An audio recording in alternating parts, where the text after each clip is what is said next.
For our final project today, the rolling workshop heads west to Charlotte, North Carolina. It boasts a world-class NASCAR track as well as NBA and NFL franchises. Sandy Fix is proud to be a Charlottean, as they're called, and she's bestowed upon me the honor of assisting with the very first project in her new home.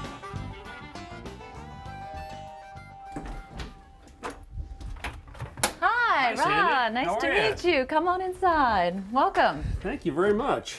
Now, how long have you been Like many first-time homeowners, Sandy knows her new house needs a lot of work. One of the first things she wants to tackle is replacing the aging dishwasher.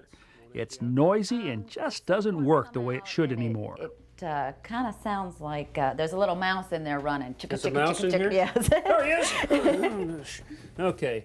All right. So looks like this is a candidate for replacement, huh? Yes. Sandy has already purchased a brand new dishwasher, so our first task is to remove the old one.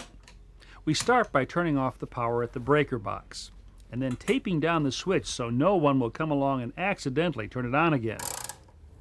Then we can access the bottom part of the appliance, where all the plumbing and electrical connections are. So we can see the water lines coming in right here. I can see that.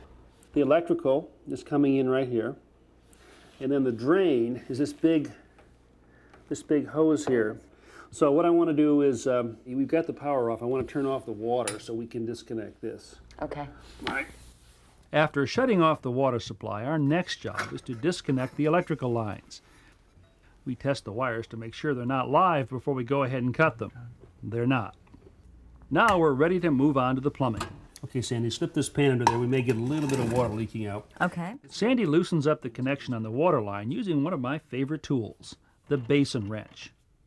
Then she moves on to disconnect the drain line. First she releases the clamp and with a little tug pulls the hose free. Okay, great. A little water in there, not too much, huh? Now all our major connections are separated so we can detach the dishwasher from the counter. That's good, Sandy. That's good. Perfect. Okay. Now, let's each grab a side Okay. and see if we can work this out. Okay. It takes a little muscle, but Sandy's up to the task. Okay, now we come in That's here. coming out pretty good. All the way out. Beautiful. Yeah. Beautiful. Oh, wow. Ah. Got a little hole going back there. Yeah, I see that. Looks like it might be mice. Oh, is that what that's from? Mice? Rats, more likely. No. Don't mess with me. It's my first house. I don't need a mouse in it. Take a look. We want Sandy to have a good start with her new house, so before we connect up her new dishwasher, I replace that old copper tubing with new flexible water lines. I've also patched up that big hole at the back with a piece of plywood. We're ready to install Sandy's new dishwasher. She removes the access panel at the bottom of the dishwasher so that we can get to all of the connection points. Now, installing this new dishwasher is really going to be very simple. We'll attach the water supply line right here, the drain hose right here, and make the electrical connections right inside this box. But before we do that, we have to install a couple of fittings, beginning over here on the water supply line. So Sandy, could you grab the Teflon tape, please? Great. Teflon tape is used to help make plumbing seals even tighter. It acts as a lubricant, helping the threads make better contact, thus preventing leaks. Without it, you might get what plumbers call a false tight, where it feels tight, but really it isn't tight enough. Good, that's perfect. We can reach that easily. Now over here, so we're going to make our electrical connections inside here, and we're going to install what's called a strain relief. It's going to allow us to connect our wires to this box safely. And you can snug it up with a pair of pliers there. Okay. Well, we're ready to install our new dishwasher. Now we're just going to reverse what we did earlier. We'll reattach the drain hose, the electrical wires, and the water line. But let's start with the drain line right here. Okay, Sandy, slide this around if you would. Okay. So get it as close as we can. With the dishwasher still out and away from the counter, it's easy for Sandy to reach the drain hose, slip a clamp on the end, and connect it. Okay. That. Now slip the hose over the end of this fitting right here. Okay, got it. Got it. We tighten the clamp and slide the dishwasher under the counter, making sure that we don't ruffle up the insulation that surrounds it. Good, that's great. Oh, that Okay, looks now- great. okay. We level the dishwasher with some minor adjustments to the front screw-in feet.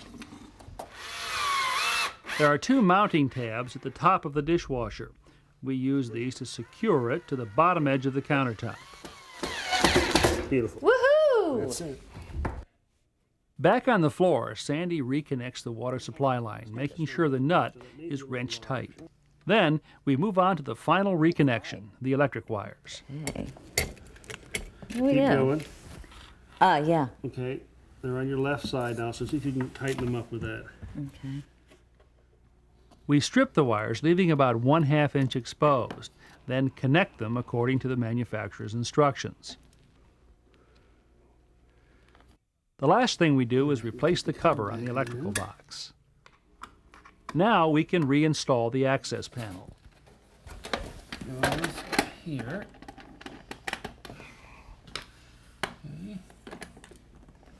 Okay, great. Okay, Sandy. Okay, Now go turn the power back on and the water, okay? Okay, I'll get right on it. Being a homeowner, it was empowering to kind of do some plumbing and electrical work. I feel good about it. I'm ready to tackle more. That's great. Well, speaking of empowering, let's see if it's empowering the dirt off those dishes. Yes. there. Yeah? Yes, Oh, it's working It's great, and It's it's quiet. There's very no quiet. rattles. Yeah. There's no little mice running in there. I know for sure. Thank you for making a house called my house. I appreciate it.